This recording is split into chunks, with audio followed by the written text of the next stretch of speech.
Bonjour à toutes et à tous, bienvenue pour cette avant-dernière conférence des Marketing Digital Days. Merci d'être encore parmi nous. Pour cette conférence, on retrouve Arnaud et Naïma sur le thème fin des cookies et protection des données personnelles. Quels sont les impacts légaux et techniques sur les campagnes digitales des annonceurs? Alors, comme d'habitude, pour les questions, vous pouvez les poser en bas de votre écran dans l'onglet questions. On prendra quelques minutes avant la fin de cette conférence pour les traiter. Et si vous ne pouvez pas rester jusqu'à la fin, ne vous inquiétez pas, le replay sera envoyé par email après la conférence. Donc, je vous souhaite bonne conférence à toutes et à tous et je passe la main à Arnaud et Naïma. Merci beaucoup Emma, merci à tous de nous rejoindre pour cette avant-dernière conférence. J'espère que pour tout le monde, ces 3 jours ont été plutôt passionnants. En tout cas, nous, c'est avec grand plaisir qu'on vous accueille pour parler effectivement de la fin des cookies tiers, la protection des données personnelles, leurs impacts légaux et techniques sur les campagnes digitales. Alors, moi, c'est Naïma, je suis directrice des opérations chez Cerdata et j'ai le plaisir d'être accompagnée par Arnaud. Bonjour à tous, donc Arnaud Serjac, je suis directeur commercial chez Cerdata et donc ravi de pouvoir intervenir aujourd'hui. Un grand merci encore une fois à Cybercité pour l'organisation de cet événement. Alors, pour remettre un petit peu dans le contexte et vous expliquer qui on est, et moi en l'occurrence, ça fait 6 ans maintenant déjà que je travaille chez Cerdata et que j'accompagne nos équipes sur les produits, les projets et leur évolution donc déjà depuis quelques années. Et la raison pour laquelle je dis ça, c'est que Cerdata a 11 ans et notre métier d'origine, c'est l'adressabilité, c'est la création d'audience et de ciblage et de les mettre à disposition des annonceurs et de leurs agences pour améliorer la performance de leur campagne. Et il s'avère que sur ces 6 dernières années, il y a eu beaucoup de mouvements. On a dû s'adapter, on a dû évoluer, et l'un dans l'autre, on a dû créer notre propre suite de services privacy, notamment une CMP qu'on utilise pour nous en premier lieu pour pouvoir collecter et traiter la donnée légalement, mais aussi pour nos partenaires et nos clients pour qu'eux aussi puissent continuer leurs activités digitales. On a développé notre expertise en privacy pour les audits de conformité digitale. On a développé notre service de sécurisation et de proxification pour les transferts de données vers les États-Unis. Et enfin, le dernier né, qui est actuellement en test avec nos clients, notre service de server-side pour héberger notamment GTM en server-side, qui répond à des problématiques de privacy dont on parlera tout à l'heure. Et enfin, en fait, l'ensemble de ce contexte, ça fait qu'on a dû aussi adapter nos audiences et la création de nos ciblages vers non seulement des ciblages qui, à l'origine, étaient des ciblages cookies, mais aujourd'hui, c'est du cookie-less, c'est du contextuel et c'est aussi une distribution sur l'ensemble des canaux possibles et imaginables, donc en programmatique, en marketing direct, en TV et bientôt en audio. Donc voilà pour présenter un petit peu les activités de Cerdata en bref. Ce qu'on va vous proposer pendant cette conférence, on va vous proposer 3 parties. L'une qui est un contexte global, à la fois légal et technique. On va vous parler des impacts, mais aussi des enjeux dans lesquels on se trouve aujourd'hui. Et on va tenter, en dernière partie, de vous présenter des solutions et les alternatives qui sont déjà aujourd'hui présentes, mais qui sont aussi en devenir pour accéder à des campagnes qui fonctionneront notamment à horizon de juillet 2024. Je laisse la main à Arnaud maintenant. Merci Naïma. Donc pour pouvoir parler en fait de la fin des cookies tiers, c'est important de rappeler en fait le double contexte réglementaire et technologique, comme le disait Naïma, qui en est à l'origine finalement. Alors, pour évoquer ces 2 contextes, peut-être juste un petit rappel, et je pense que c'est assez important d'en parler, sur la différence entre les cookies first party et les cookies third party, donc les cookies tiers, puisque ce sont uniquement les cookies tiers qui vont disparaître. Ça, c'est assez important. Les cookies first vont continuer à exister et à être utilisés. Rapidement, donc le cookie first party, beaucoup d'entre vous le savent, mais donc c'est un cookie qui est déposé par le domaine du site visité et uniquement utilisable par ce site. Donc un annonceur ou un éditeur, hein, globalement le propriétaire du site. Et ce cookie, il est utilisé pour le fonctionnement du site, par exemple, ou pour que le propriétaire du site puisse collecter des données personnelles des visiteurs de ce site. Le cookie served, lui, donc le cookie tiers, il est déposé par des partenaires tiers du site visité. Et c'est le site visité, donc l'annonceur ou l'éditeur, qui appelle le partenaire. Donc généralement, ce sont des partenaires techniques ou commerciaux, et les cookies vont permettre d'apporter des services au site visité. Donc par exemple, pour un éditeur comme Le Monde, ça va lui permettre de monétiser son inventaire au travers de partenaires tiers, ou pour un annonceur comme Decathlon, de pouvoir faire du reciblage publicitaire, par exemple. Donc le cookie, à quoi est-ce qu'il sert?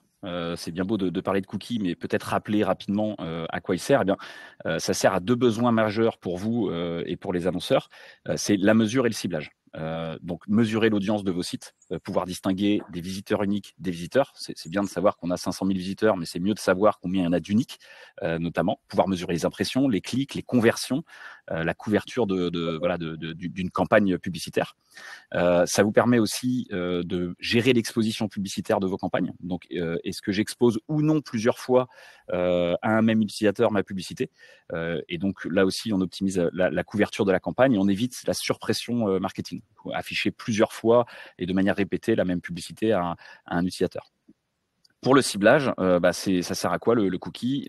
Ça permet de toucher des profils d'utilisateurs en fonction de leurs caractéristiques, hein, donc, et en fonction des données collectées, qui nous permettent de cibler en fonction de centres d'intérêt, d'intention d'achat, de données transactionnelles, de géolocalisation. Et in fine, ça permet d'améliorer les performances de vos campagnes publicitaires. On peut également faire du retargeting, comme je disais juste avant, avec l'exemple de Decathlon, pour maximiser les conversions et les ventes de vos produits et de vos services. Alors, pourquoi est-ce que les choses elles changent sur l'usage du cookie tiers? C'est quoi le contexte de ces changements? Il y a le premier contexte majeur, et on l'a évoqué, il est réglementaire, et ça c'est Naïma qui va vous en parler.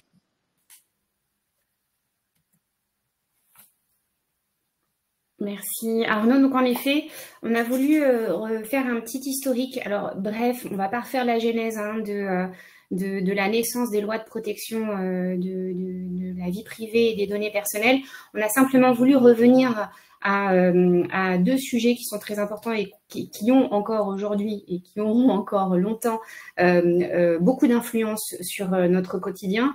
Donc la première, c'est la fameuse directive e-privacy qui a vu le jour en 2002, qui encadre le traitement et la protection des données dans le cadre de communication électronique. Cette directive a été renforcée en 2009, lorsque il nous a été éclairé qu'il fallait absolument demander un consentement préalable à l'accès avant l'accès à un terminal et au stockage de données à un terminal des utilisateurs, et qui plus est dans le cadre de finalités de publicité personnalisée. Donc tout ça, ça avait déjà démarré au début des années 2000. Le tout a été renforcé par, comme vous le savez, la mise en application du RGPD en 2018, qui lui est un règlement, encore une fois, je vais peut-être enfoncer des portes ouvertes, mais un règlement qui encadre la protection des données personnelles sur l'ensemble, donc pas que le digital, sur l'ensemble. Et suite à quoi, avec ce renforcement, on a pu travailler, notamment dans le marché publicitaire, beaucoup avec nos autorités, en l'occurrence avec la CNIL, sur la compréhension, la mise en place de l'ensemble des systèmes nécessaires à la réponse aux réglementations. Donc notamment entre 2020 et 2021, on a beaucoup travaillé avec la CNIL et notamment sur les cookies et les traceurs. Et là, on peut encore se demander si on ne va pas avoir des petites surprises sur les prochaines années. En tout cas, ça c'est sur l'historique qui nous a amenés jusque-là. Et en parallèle, on a voulu également faire un petit point sur l'encadrement autour des transferts de données des Européens vers les États-Unis. On en reparlera tout à l'heure, mais il y a eu pas mal de sensibilité et pas mal d'alertes sur l'année passée. En tout cas, c'est pareil. C'est un sujet qui ne date pas d'hier. C'est un sujet qui a démarré les discussions dans les fins des années 90 pour arriver sur un accord qui était le Safe Harbor entre l'Europe et les États-Unis. Cet accord a été invalidé en 2015, suite à quoi le Privacy Shield a vu le jour en 2018. invalidé 2 ans plus tard. Entre-temps, ce qui n'apparaît pas sur la frise, c'est qu'en 2022, notre autorité, la CNIL, a confirmé l'invalidité des transferts de Google Analytics des données d'Européens vers les États-Unis, ce qui a quand même provoqué un joli raz-de-marée de notre industrie. Et on a eu la bonne surprise en juillet dernier d'apprendre qu'une nouvelle décision d'adéquation avait été obtenue entre l'Europe et les États-Unis. Donc, on peut se demander si cette nouvelle décision d'adéquation sera remise en cause, si elle sera à nouveau invalidée comme les précédentes. J'ai pas de boule de cristal, je ne saurais pas vous dire si elle sera invalidée. Une chose est sûre, en revanche, c'est que les défenseurs de la vie privée qui avaient déjà et qui sont à l'origine de l'invalidité du Privacy Shield ont déjà déclaré qu'ils attaqueraient et que cette décision n'est pas plus substantielle et conséquente versus la protection des données. Donc on peut s'attendre à ce que ce cadre-là sur le transfert des données d'Européens vers les États-Unis subissent encore beaucoup de remous, donc il faut un petit peu anticiper. Ensuite, brièvement, les conséquences de ce contexte réglementaire qui a quand même beaucoup évolué sur les 20 dernières années.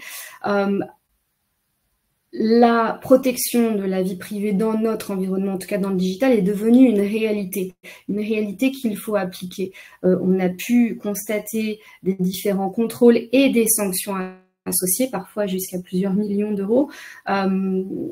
Et l'avantage ou le désavantage, vous m'excuserez, c'est que et ça, il faut quand même s'en rendre compte, la finalité de publicité personnalisée étant dans le viseur des régulateurs, on ne peut plus du tout fermer les yeux sur ce que nous devons mettre en place pour y répondre. Et derrière, je vais passer ensuite la main à Arnaud sur le fait que ce contexte réglementaire a provoqué les conséquences techniques, et notamment les prises de parti d'Apple et ensuite de Google sur la fin des cookies tiers dans leurs environnements et donc les conséquences globalement techniques dont on va parler dans la suite. Donc je passe la main à Arnaud. Donc effectivement, il y a ce contexte réglementaire et le deuxième contexte important de la disparition des cookies tiers, c'est le contexte technologique. Et donc il est intéressant parce que comme pour le contexte réglementaire, on voit qu'en fait la fin des cookies tiers, elle est programmée depuis désormais plusieurs années. C'est Apple qui a initié ce mouvement en supprimant les cookies tiers au bout de 24 heures dès 2017 sur son navigateur Safari et en les bloquant définitivement en 2018. Donc Apple a été suivi par Firefox, donc toujours en 2018, et Google a annoncé de son côté en 2020 à son tour qu'il mettrait fin aux cookies tiers sur son navigateur Chrome. Alors le planning de mise en place de Chrome a été rallongé, c'était prévu à la base pour 2022, ça a été décalé de 2 ans, mais désormais on a une échéance qui est fixe, sauf un probable bouleversement, et dès janvier de 2024, Chrome commencera à limiter au fur et à mesure les cookies tiers, et été 2024, il y aura plus de dépôt possible de cookies tiers sur Chrome. Donc si on cumule Chrome et déjà Safari et Firefox, c'est plus de 90% des internautes sur lesquels on n'aura plus de cookies tiers. Alors, une petite question sondage. Alors, elle n'apparaîtra pas sous forme de sondage pour vous, mais je vous la pose. C'est à combien estimez-vous aujourd'hui, alors même que Chrome n'a pas encore appuyé sur le bouton pour mettre fin aux cookies tiers, à combien est-ce que vous estimez la part d'internautes sans cookies tiers à l'heure d'aujourd'hui? Alors, c'est assez intéressant parce que je disais que Firefox et Chrome et Safari avaient déjà bloqué les cookies tiers. Eh bien, la réponse, c'est 50% de trafic sans cookies dès aujourd'hui, alors même que Chrome n'activera de son côté que juillet 2024 le blocage des cookies tiers. Donc, si on cumule tous les internautes sur lesquels aujourd'hui on n'a pas de consentement lié donc au contexte réglementaire et les internautes qui utilisent des navigateurs qui bloquent déjà les cookies tiers, on arrive à 50%. Autrement dit, si vos campagnes digitales aujourd'hui ne se basent que sur des cookies, ça veut dire que vous passez à côté de 50% de vos prospects ou de vos clients. Donc, qu'est-ce qu'il faut retenir de cette première partie et de ce contexte? Déjà, c'est que c'est la fin des cookies tiers et non des cookies first. Ça, je le rappelle, c'est important, et que cette fin des cookies tiers, elle est le résultat de deux contextes forts, hein, le contexte réglementaire et le contexte technologique, comme on l'a dit. L'autre point important, c'est que en fait, ça fait en réalité 4 ans qu'on est déjà dans un monde sans cookies, et que là, l'échéance, elle est vraiment très très très proche pour un monde sans cookies tiers, sans plus aucun cookie tiers. 10 mois, ça va passer extrêmement vite, et donc il faut pouvoir être prêt dès que possible pour cette échéance. Alors maintenant que le contexte est posé, qu'on en a parlé, on va voir quels sont les enjeux et les impacts de ces changements, à commencer par les enjeux réglementaires dont Naïma va vous parler. Oui, en effet. Alors les enjeux, ils sont, encore une fois, hein, je vais probablement enfoncer des portes ouvertes. Les enjeux, ils sont assez simples. Faut respecter les règles en matière de protection des données. Et pour respecter les règles, alors il y en a une qui est assez évidente, qui est par exemple pour le RGPD, identifier une base légale de traitement en fonction des données qu'on va collecter, en fonction des finalités qu'on va collecter, et identifier et établir une base légale si elle ne nous a pas déjà été imposée. Et effectivement, dans le cadre de la finalité de publicité personnalisée et dans le cadre des cookies et des traceurs, elle a été déjà imposée par cette directive e-privacy. Et donc, quand on se dit, on établit une base de traitement, on applique et on respecte cette base de traitement, donc ce consentement, ça veut dire qu'il faut mettre en place les outils et potentiellement travailler avec les prestataires qui vont nous permettre d'arriver à mettre en place ces traitements de la bonne façon pour répondre aux obligations réglementaires. Ça veut dire aussi que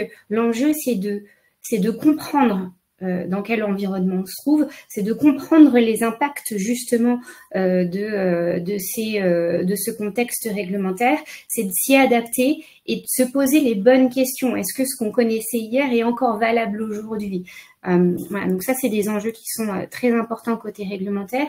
Et ensuite, il y avait un sujet, moi, sur lequel je voulais revenir encore une fois, parce que j'ai souvent cette discussion ces derniers temps, surtout avec l'approche de la fin des cookies tiers sur Chrome.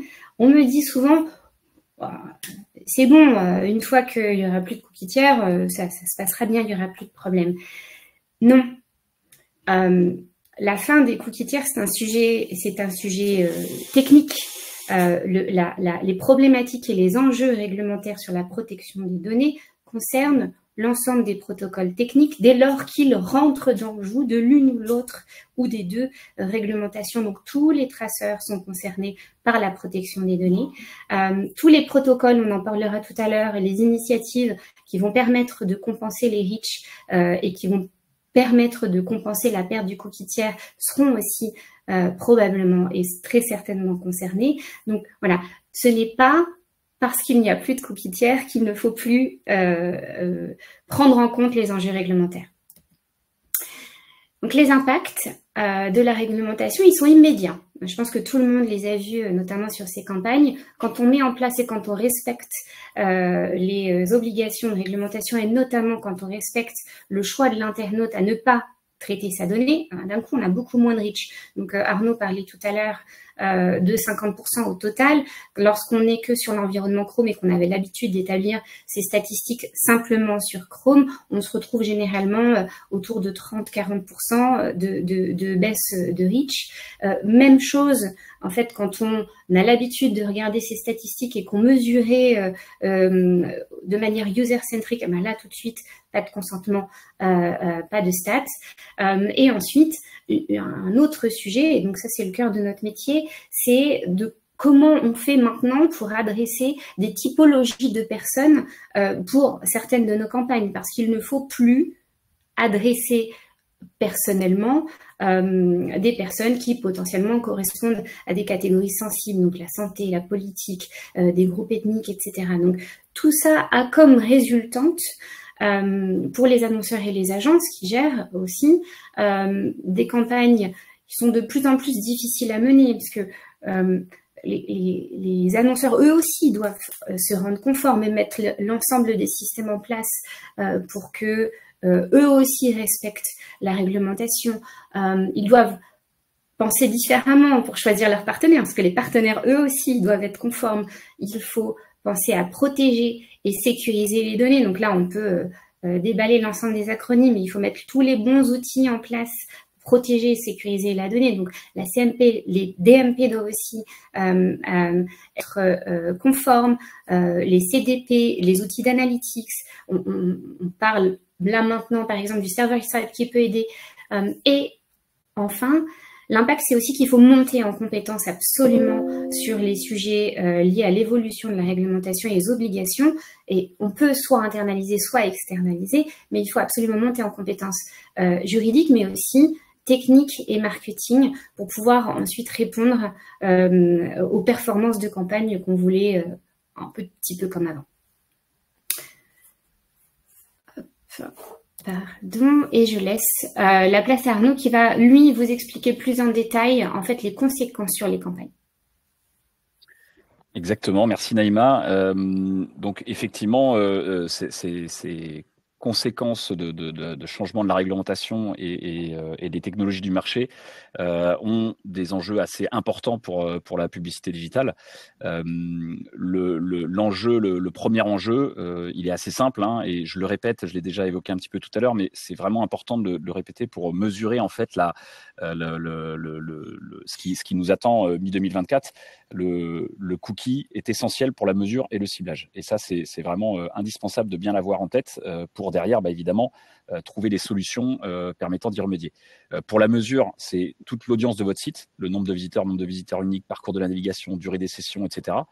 C'est le suivi des performances de vos campagnes publicitaires que vous mettez en place pour générer du trafic sur le site, pour analyser la contribution des différents leviers d'acquisition que vous utilisez pour vos campagnes, faire l'attribution entre les partenaires, qui m'a apporté ce trafic, qui m'a apporté ces ventes, et on en a parlé, l'exposition publicitaire qui est quand même un des atouts majeurs de la publicité digitale, cette capacité à mesurer en fait la répétition d'une publicité sur les utilisateurs auxquels j'expose ma publicité. Pour le ciblage, même chose, hein, le cookie là aussi il est essentiel puisqu'il nous permet aujourd'hui d'optimiser les performances d'une campagne en touchant les bonnes personnes au bon moment avec le bon message. Là aussi c'est un des atouts majeurs, une des promesses de la publicité digitale. Le ciblage il va permettre aussi d'éviter la fatigue publicitaire. Je n'affiche pas ma publicité aux personnes qui ne sont pas intéressées par mes produits et mes services. Et enfin le ciblage il permet de maximiser votre couverture sur cible. Donc on va vouloir toucher un maximum de personnes qui sont votre cœur de cible. Donc ça, c'est vraiment les enjeux, ils sont là, c'est la mesure et le ciblage.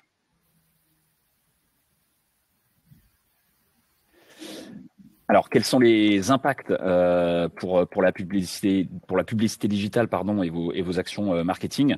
Le premier, c'est que on passe d'une solution unique et relativement universelle qui était utilisée par tous sur le marché de la publicité à une palette et une diversité de réponses et de solutions existantes, que ce soit pour le ciblage et pour la mesure. Donc là où le cookie répondait à beaucoup de use cases, il faut désormais se faire l'idée qu'on va devoir utiliser différentes solutions de ciblage, différentes solutions de mesure en fonction de vos besoins et de vos objectifs. L'autre impact qui est assez majeur, et ça appuie ce que disait Naïma, c'est que le choix de l'utilisateur est également central dans cette nouvelle publicité digitale. Est-ce que j'ai son consentement ou non? Et en fonction, le fait d'avoir son consentement ou pas a un impact sur le choix de mes solutions que je vais pouvoir mettre en place. Je parlais tout à l'heure des 50% des utilisateurs sur lesquels on n'avait pas de cookies tiers aujourd'hui, avec notamment une partie qui est liée au fait qu'on n'a pas le consentement de l'utilisateur pour avoir de cookies sur lui. Ça, c'est autant de prospects et de clients qu'on n'adresse plus déjà aujourd'hui, mais qu'il faut réadresser, auxquels il faut pouvoir exposer ces publicités. Donc, il faut trouver en fait les solutions pour s'adresser à tout le monde. Ceux sur lesquels on aura un consentement et des possibilités quand même d'adresser de manière spécifique une publicité, et puis les autres sur lesquels on n'a pas de consentement, mais qu'il faut prendre en compte aussi. Et on va évoquer tout à l'heure les solutions et les alternatives, mais petit spoiler, il y aura également moins de déterministes, donc la certitude de toucher exactement une personne en particulier, et plus de probabilistes, donc que ce soit dans la mesure et dans le ciblage dans les deux cas. Et autrement dit, donc moins de données individuelles et plus de données agrégées pour pouvoir piloter vos campagnes. Et le dernier impact, c'est là où le cookie tiers permettait de travailler majoritairement en temps réel. On aura plus de différés, notamment dans la mesure, dans les solutions de mesure, en tout cas dans un premier temps, puisque les solutions, elles évoluent quand même, elles sont en constante évolution et elles évoluent assez rapidement.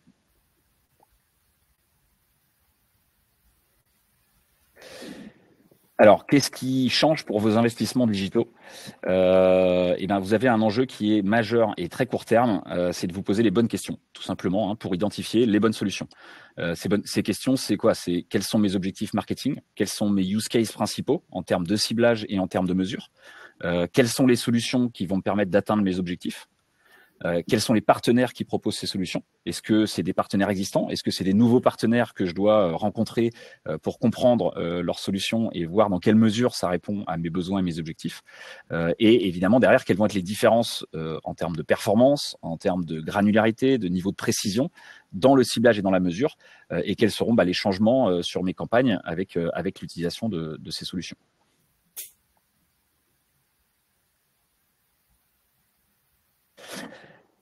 Alors,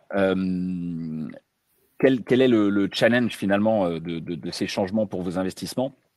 Le challenge, il est vraiment court terme parce que l'échéance, encore une fois, s'approche à grands pas et qu'on est à 10 mois de la fin complète des cookies tiers.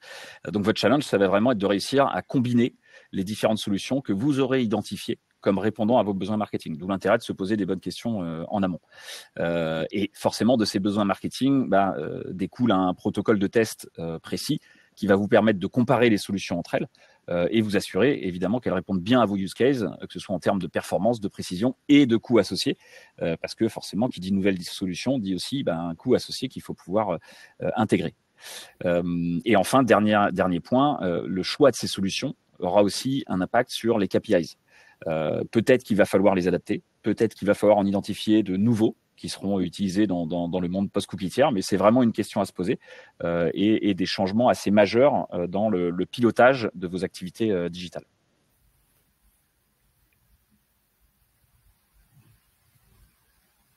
Alors, qu'est-ce qu'il faut retenir de cette partie sur les enjeux et les impacts, les points essentiels? Donc, le premier, c'est que, et vous l'aurez compris, c'est pas nouveau, la fin des cookies tiers, ça a un impact très, très fort pour l'industrie de la publicité digitale et donc pour vos campagnes et vos objectifs marketing dans le digital, pour toute votre activité digitale. On passe vraiment d'une solution unique et universelle qui est le cookie, qui est communément utilisé pour beaucoup de use cases, à une diversité de solutions qui répondent à des objectifs différents. Comme je l'évoquais sur la slide précédente, il faut anticiper un éventuel changement de vos KPIs. Et là, je vais le répéter aussi parce que ça me semble très important. 10 mois de la fin des cookies tiers, il faut tester les solutions pour se préparer et être prêt pour que ce ne soit pas la panique à l'été 2024 et que vous ne passiez pas de mauvaises vacances, voire que vous annuliez pas vos vacances carrément.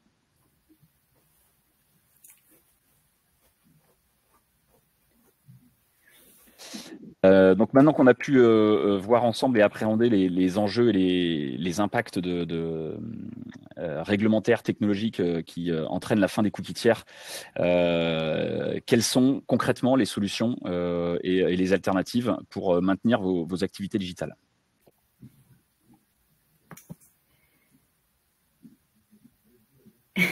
Alors oui, déjà, on va commencer par se poser la bonne question. Et donc, vous avez compris, moi, c'est plutôt la partie réglementaire. Est-ce que oui ou non, on pourra être conforme demain malgré tout ça? Oui, un grand oui. Est-ce qu'il y a des solutions viables? Oui. Et merci au secteur de la tech de creuser, de chercher et de trouver justement des solutions qui répondent à ces problématiques, parce que ça nous permet de vivre et de survivre. Donc, merci à tous les acteurs dont fait partie Sur Data, évidemment, on va se lancer des fleurs. Mais voilà, oui, il y a des solutions viables. Oui, on peut être conforme et on pourra toujours être conforme. Donc, est-ce que il existe des outils de stats qui permettent de gérer ces statistiques en étant conforme? Oui. Est-ce qu'il existe aussi des surcouches techniques qui permettent de garder les mêmes outils tout en sécurisant la donnée? Oui, ça existe. Est-ce que je suis obligée de changer mon plan de communication parce que moi, ce que je veux cibler, c'est des femmes enceintes ou des gens ayant des pathologies X ou Y? pas besoin de changer son plan de com. Il y a d'autres solutions que aller adresser des individus. Et est-ce qu'il est possible de faire de la géolocalisation sur les individus sans avoir à traquer leur téléphone portable et donc en étant conforme? Oui, ça aussi c'est possible. Donc les solutions, il y en a. Je vais essayer d'être relativement bref pour que Arnaud derrière puisse vous donner un peu plus la palette des possibilités qu'il va y avoir aujourd'hui et demain dans les campagnes publicitaires. Mais au niveau réglementaire, en fait, il y a des grands basiques et les solutions, elles existent et il y a beaucoup de prestataires qui les proposent et qui servent en fait ces services. Donc, on va d'abord commencer par informer l'utilisateur. Donc, c'est soit mettre en place un outil de gestion des choix, ce qu'on appelle une CMP internalisée ou externe. C'est déclencher ces traitements au bon moment, c'est-à-dire une fois qu'on a eu le choix valide de l'utilisateur. Donc, généralement, on va utiliser un TMS. On peut faire passer par une agence ou une prestation pour ajouter en plus un contrôle justement de déclenchement des tags. On peut aussi gérer en server-side justement pour l'organisation du data layer. Il y a des solutions pour inventorier l'ensemble de ces prestats et des différents acteurs avec lesquels on travaille parce qu'on sait que ça, c'est une des conditions sine qua non.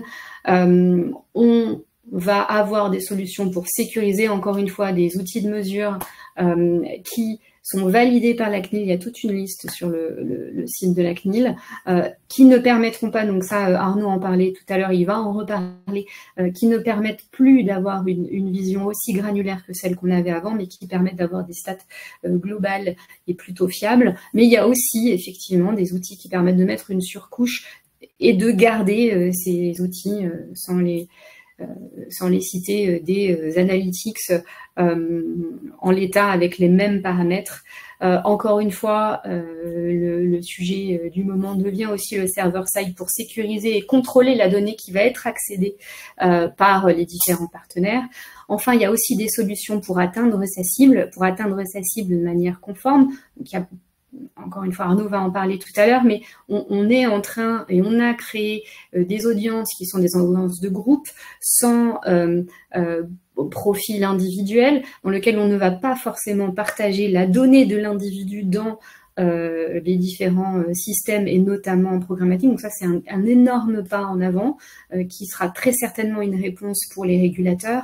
On peut aller chercher de la donnée contextuelle. On pourra très certainement demain faire de la publicité, pas que basée sur le consentement, mais aussi sur l'intérêt légitime. Donc ça, c'est des vrais pas en avant sur lesquels on travaille. Et je paraphrase Arnaud, mais tester encore et encore. Et je laisse la main à Arnaud pour rentrer dans le détail justement des nouvelles mécaniques et des grandes familles de solutions qui... Exactement. Et donc là, je sépare la partie ciblage de la partie mesure. Si on se focus sur le ciblage, quelles sont les nouvelles mécaniques précisément? Alors, il y a 3 grandes familles de solutions qui peuvent être utilisées pour le ciblage de vos campagnes publicitaires et qui concrètement vont réussir à couvrir l'ensemble des cas possibles, c'est-à-dire est-ce que j'ai le consentement ou non de l'utilisateur, est-ce que je peux utiliser ou non un identifiant personnel, un identifiant individuel, est-ce que je peux le partager, quel que soit le cas de figure, on va avoir une solution de ciblage. Le premier niveau, ce sont les solutions qui vont permettre de cibler des individus, donc autrement dit faire du ciblage one-to-one via des identifiants individuels. Donc c'est ce qui se rapproche le plus du cookie tiers, même si on ne retrouve pas la même simplicité d'utilisation et de mise en place. La deuxième partie de ces familles, et ça c'est une grande nouveauté par rapport au cookie tiers, c'est pouvoir cibler des profils utilisateurs, donc des groupes d'individus, mais sans que les identifiants des utilisateurs ne transitent dans la chaîne publicitaire. Donc c'est un peu le meilleur des deux mondes entre pouvoir faire du ciblage publicitaire quasi individuel et respecter au maximum la vie privée des utilisateurs. Et enfin, la troisième solution de ciblage, c'est le contextuel. Donc ça existait déjà avant 2018, même si ça s'est grandement amélioré, que ce soit en termes de qualité de ciblage, de précision et donc de performance. Donc, en ce qui concerne les solutions ciblant les individus, donc le premier niveau de la pyramide que je vous ai montré, il y a différentes typologies. Donc, je vais aller assez rapidement dessus. En bleu, c'est ceux qui sont déterministes, en rouge probabilistes et en vert hybride. Donc, vous avez Les cookies first party, hein, comme je l'ai dit, ils continueront d'exister. Donc cet identifiant, il y a l'avantage d'être simple, il est déjà utilisé par la majorité des sites web, donc assez simple. L'inconvénient, c'est qu'il n'est pas cross-domaine, donc ça limite son usage et les différents use cases dans lesquels il peut être utilisé pour faire de la publicité digitale. Les emails, donc les emails, c'est ceux qui permettent d'avoir une précision maximale, puisque c'est vraiment du pur déterministe, hein, ça permet de répondre à une grande majorité de cas d'usage. Là aussi, il y a un problème, c'est que le reach est limité, parce que pour pouvoir utiliser un email comme identifiant, il faut une zone loguée sur le site pour pouvoir accéder à l'email de l'utilisateur, et ce n'est pas le cas de beaucoup de sites web, et notamment dans tout l'open web. Autre ID, les ID créés par des opérateurs télécoms. Donc, si vous avez suivi l'actualité récemment, il y a une solution qui s'appelle UTIC, qui est un identifiant créé par un consortium d'opérateurs. En France, c'est l'idée par Orange, et qui permet d'avoir un reach important, puisque forcément, c'est les opérateurs qui le gèrent. C'est précis, c'est déterministe, donc c'est une alternative assez intéressante. Par contre, et même si ça va sûrement évoluer, c'est encore un peu complexe à mettre en place. En rouge, c'est ce qu'on appelle les identifiants qualifiés de probabilistes, donc qui reposent sur l'adresse IP et des métadonnées de l'utilisateur. Alors c'est probabiliste parce qu'une IP peut être partagée par plusieurs personnes, c'est un peu moins précis, c'est pas 100% déterministe, mais ça présente l'avantage d'avoir un reach très important. Ceci étant dit, donc les navigateurs, au-delà de la suppression des cookies tiers, tendent aussi à restreindre l'accès à l'IP de l'utilisateur. Donc ça pourrait avoir des répercussions sur le reach de cet identifiant. Et enfin, les identifiants hybrides. En gros, le principe, c'est d'être le meilleur des deux mondes entre le déterministe et le probabiliste, et donc utiliser un graph ID pour réconcilier tous les identifiants qu'on est capable de récupérer sur un utilisateur, donc maximiser les capacités d'identification de l'utilisateur pour avoir un reach qui est important tout en étant précis. Donc ça, c'était pour les identifiants, le ciblage des individus. Les cohortes, donc j'en ai parlé, deuxième couche de la pyramide. Comme je disais tout à l'heure, c'est vraiment une nouveauté dans la publicité digitale. C'est quoi concrètement des cohortes? Une cohorte, ça se définit comme un groupe d'individus qui correspond à un profil d'utilisateur. La grande différence, en fait, par rapport à un segment de données basé sur des cookies qu'on utilise communément aujourd'hui, c'est que dans le cas de la cohorte, l'information de ciblage, donc d'intérêt, d'intention, de données transactionnelles, de géoloc, elle est envoyée dans la chaîne publicitaire sans l'identifiant de l'utilisateur. Donc, pour créer une cohorte, il faut utiliser en amont un identifiant pour qualifier l'audience. On a toujours besoin d'un consentement pour l'utilisation des données de l'utilisateur qui vont permettre de créer l'audience. Par contre, quand on va cibler la cohorte dans une campagne publicitaire, on va rattacher l'information de ciblage. Donc, si on prend par exemple un intérêt pour le voyage, une affinité pour le voyage, on va rattacher cette information de ciblage à l'impression publicitaire en temps réel. Donc, on ne va pas faire circuler l'identifiant d'utilisateur.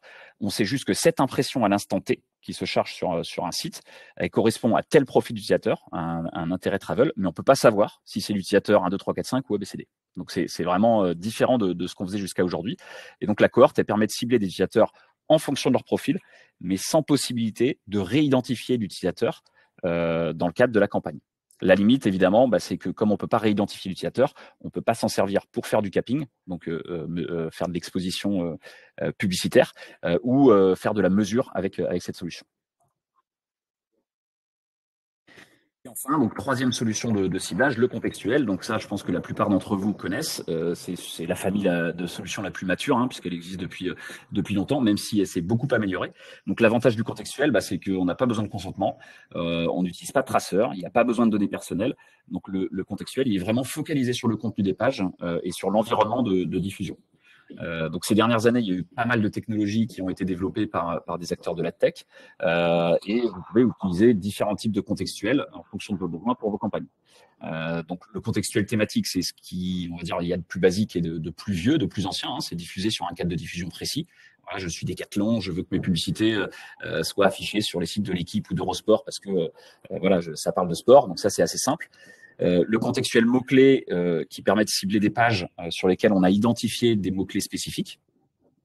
Le contextuel sémantique, donc ça c'est une évolution du contextuel mot-clé, c'est beaucoup plus précis parce qu'il n'analyse pas que les mots-clés, il va utiliser l'intelligence artificielle pour comprendre beaucoup plus finement le contenu d'une page et notamment éviter ce qu'on appelle les faux positifs. Donc, on prend souvent l'exemple du mot-clé enceinte. Voilà, selon le contexte de la page, selon tout ce qu'on est capable d'analyser, de comprendre sur cette page, c'est pas du tout le même contexte en fonction de si c'est femme enceinte ou enceinte de musique.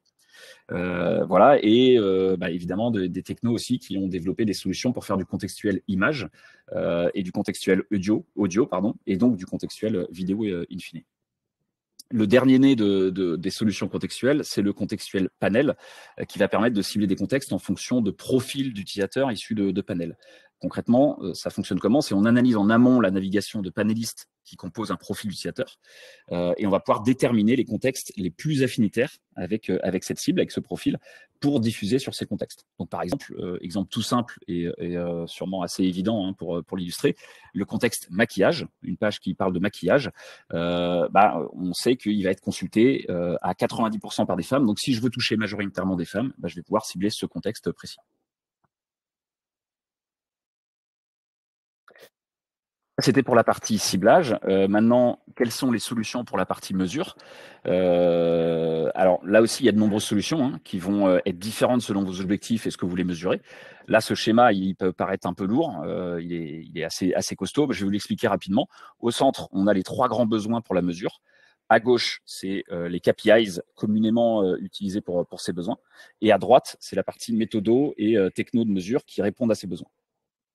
Donc, pour la mesure de l'efficacité média, par exemple, donc tout ce qui va être mesurer les impressions, les clics, le capping, on va pouvoir, par exemple, s'appuyer sur des ID universels ou des cookies first party. Sur la deuxième strate, la mesure de la brand effectiveness, par exemple, mémorisation de marque, intention d'achat, on aura des solutions comme les data clean room ou les panels. Et pour la mesure enfin de la dernière couche, donc la sales effectiveness, donc la mesure des conversions, des leads ou des ventes, on va pouvoir utiliser des data clean room, des ID universels ou encore ce qu'on appelle le marketing mix modeling, qui sont les méthodos les plus adaptés à la mesure de ce type de KPI. Alors rapidement, du coup, je vous détaille ici, sans rentrer trop dans le détail justement, les différentes solutions de mesure, parce que ça pourrait faire l'objet presque d'un webinaire complet. Mais pour vous donner un aperçu, donc on a les ID universels qui permettent de travailler vraiment sur de la donnée individuelle.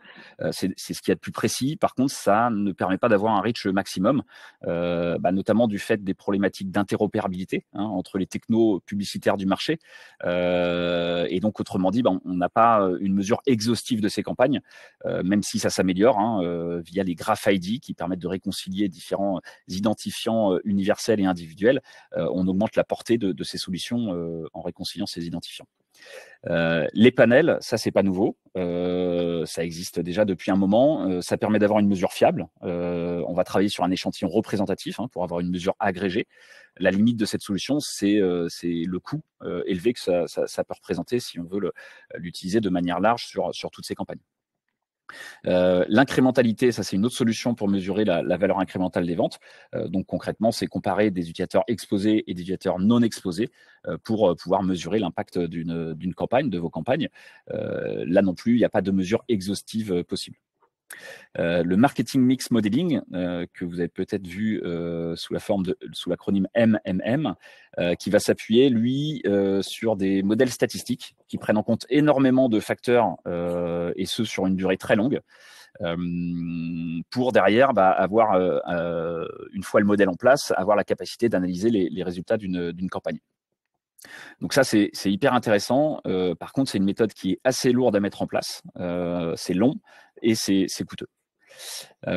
Autre solution, la data clean room. Donc ça, c'est des technologies qui sont plus récentes. On en voit de plus en plus qui sont commercialisées par des acteurs de la tech. Et ces technologies, elles vont permettre de réconcilier différentes typologies de données. Que ce soit des données first party, des données third party, des données CRM, des données offline, etc. Concrètement, ça, c'est des technologies qui sont très complètes, qui sont vraiment puissantes, mais elles sont relativement onéreuses et là aussi assez complexes à mettre en place. Et enfin, forcément, Google propose aussi, via la Privacy Sandbox, des solutions de mesure. Ils ont développé plusieurs API qui vont permettre notamment de faire de la mesure d'attribution. Ici, l'inconvénient, c'est que ça reste pour le moment limité à Chrome. Et donc, qu'est-ce qu'il faut retenir de cette partie solution alternative, hein? On l'a fait de manière un peu condensée parce qu'on pourrait en parler pendant très longtemps sur chacune de ces solutions.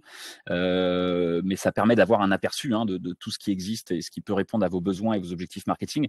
Mais ce qu'il faut retenir, et ça vous l'avez bien compris avec ce qu'on vient de présenter, c'est encore une fois qu'on passe d'une solution unique, le cookie tiers, à une diversité de solutions que vous allez devoir mixer pour atteindre vos objectifs et couvrir tous vos use cases. Donc, le choix de ces solutions, il va forcément aussi entraîner de votre côté un arbitrage entre le reach et la précision, et entre du déterministe et du probabiliste. Ce que vous n'aviez pas forcément à faire jusque-là, ce n'était pas un choix que vous aviez à faire. Là, il va falloir pouvoir faire cet arbitrage. Voilà. Ce qui est certain, en tout cas, c'est qu'il y a encore des contraintes relativement importantes sur ces solutions. Beaucoup existent avec des niveaux de maturité qui sont différentes.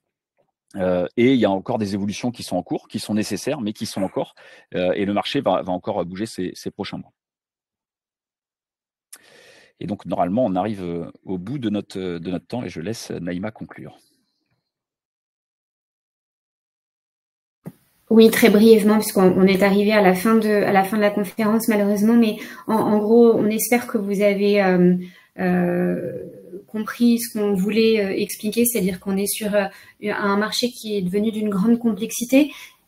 Néanmoins, il y a beaucoup de réponses à tous les niveaux, qu'elles soient légales, marketing ou techniques. Ce qu'il faut en garder, c'est qu'il faut absolument comprendre pour pouvoir agir, s'ouvrir à toutes les possibilités, essayer de mesurer et de tester le plus possible pour enfin maîtriser et arriver sur des campagnes qui potentiellement arriveront au même résultat que ceux qu'on a constatés jusqu'à hier. Enfin, aujourd'hui, parce qu'on a déjà perdu un peu, mais potentiellement jusqu'à hier. Donc, on est désolé pour le temps, mais on espère avoir éclairci un petit peu l'environnement dans lequel on se trouve. Et merci encore de nous avoir suivis. Merci Naïma, merci Arnaud pour cette présentation. Malheureusement, le temps file très vite, on n'aura pas le temps de traiter votre question. Donc, n'hésitez pas à les envoyer par mail, hein. Il y a les mails qui s'affichent, on y répondra avec grand plaisir. Désolé pour le timing. N'hésitez pas, en effet, j'ai vu qu'il y avait quelques questions, donc à écrire à Arnaud, Naïma directement. Ils se feront un plaisir de répondre à vos questions. N'hésitez pas également, je vous ai posté un sondage dans l'onglet sondage pour que vous puissiez donner votre avis sur la conférence. Merci encore pour votre participation. Merci Arnaud et Naïma pour votre superbe intervention sur ces cookies tiers. Et je vous dis pour les derniers, si vous le souhaitez, on a la dernière conférence qui commence dans une dizaine de minutes, donc n'hésitez pas à nous rejoindre. Je vous souhaite une très bonne fin de journée à tous et à très bientôt. Merci beaucoup. Merci.